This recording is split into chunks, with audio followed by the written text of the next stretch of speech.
Si vous aimez cuisiner, que vous cuisinez beaucoup pour votre famille ou pour vos amis, il est important de rappeler quelques règles d'hygiène à appliquer chez soi quand on cuisine. En introduction, une petite méthode de lavage de mains que vous connaissez sûrement quand vous demandez à vos enfants d'aller se laver les mains.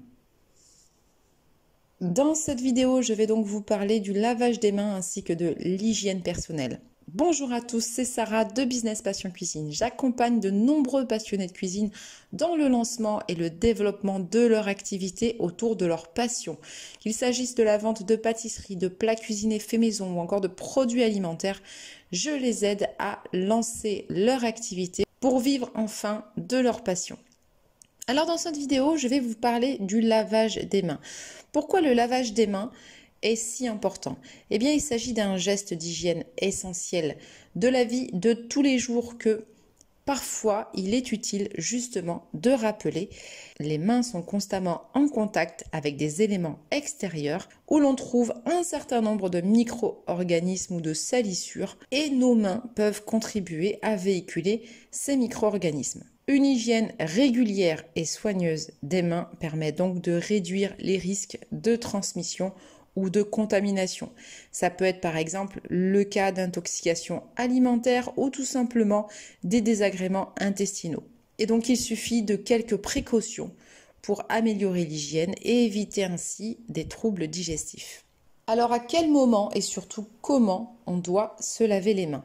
On se lave les mains soigneusement dès que l'on rentre chez soi, avant et après s'être occupé d'un bébé, après être allé aux toilettes, ce qui est logique, avant de préparer à manger, bien évidemment, fréquemment au cours de la préparation des repas, notamment avant de manipuler des aliments qui seront mangés sans cuisson et des aliments que l'on appelle souillés comme les végétaux qui comportent de la terre.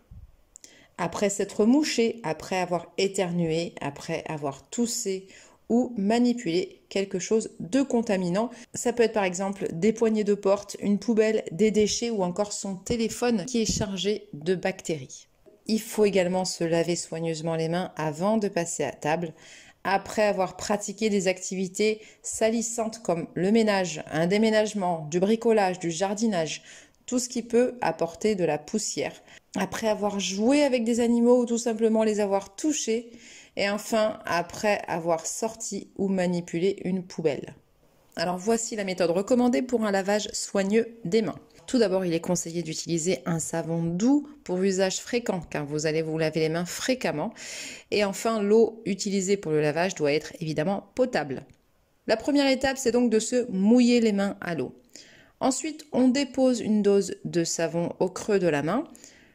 On fait mousser et on frotte en insistant surtout entre les doigts, sur le bord des mains, la paume, le dessus de la main et les ongles, sans oublier évidemment les poignets.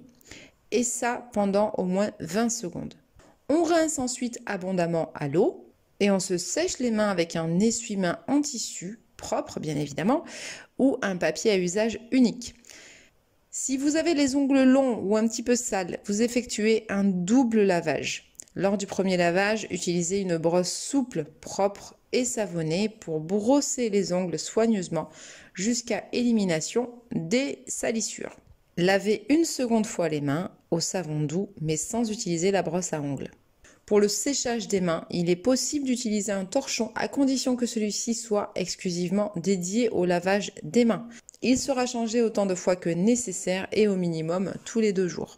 Il faut savoir que les gels et les lingettes antiseptiques peuvent être utiles, mais ils ne remplaceront jamais le lavage des mains. Ils sont efficaces sur des mains déjà propres, déjà lavées, et ils peuvent être utilisés ponctuellement si jamais vous vous déplacez, à condition par exemple pour les lingettes de les jeter après leur utilisation et en respectant pour les gels les mêmes règles que celles s'appliquant au lavage des mains comme vu juste avant. Un lavage des mains soigneux ne suffit malheureusement pas à garder une bonne hygiène personnelle. Car en dehors du lavage des mains, il faut veiller à respecter quelques règles concernant l'hygiène personnelle pour éviter toute contamination des aliments. Il s'agit donc tout d'abord de l'hygiène à proprement parler, c'est-à-dire le fait de cuisiner avec des vêtements non souillés. Pendant la préparation du repas, on ne tousse pas, on n'éternue pas et on ne se mouche pas au-dessus des plats ou des aliments. Et enfin, on jette les mouchoirs usagés dans une poubelle. Quand vous cuisinez et que vous souhaitez goûter ce que vous préparez, il faut absolument prendre à chaque fois un couvert propre pour goûter vos préparations. Ne goûtez surtout pas avec les doigts. 3 autres points qui contribuent à une bonne hygiène lorsque l'on cuisine, c'est premièrement s'attacher les cheveux s'ils sont longs avant le lavage des mains afin d'éviter une contamination biologique. Les cheveux sont porteurs de germes. Deuxième point, retirer toutes les bagues hors alliance, les gourmettes ou les bracelets tombant sur les poignets. Et enfin, on remonte ses manches jusqu'au coude pour cuisiner. Ensuite, concernant son état de santé. S'il existe des blessures ou des coupures sur les mains, il faut désinfecter la plaie et mettre un pansement propre avant chaque préparation de repas. Et enfin, veillez à respecter rigoureusement les bonnes pratiques d'hygiène lorsque vous êtes malade, notamment le lavage des mains. Si possible, confiez la préparation du repas à une personne non malade. Voilà, c'était tout pour la partie lavage des mains et hygiène personnelle. Nous verrons dans une prochaine vidéo l'entretien et le nettoyage des plans de travail et des locaux. J'espère que cette vidéo vous aura été utile car c'est toujours important de se rappeler ces règles d'hygiène de base lorsqu'on cuisine à la maison, puisqu'on s'imagine que cuisiner pour soi, cuisiner pour sa famille ou pour ses amis ne nécessite pas forcément une hygiène stricte. Et donc, on néglige certaines choses comme le lavage des mains ou encore l'attitude personnelle lorsque l'on prépare un repas.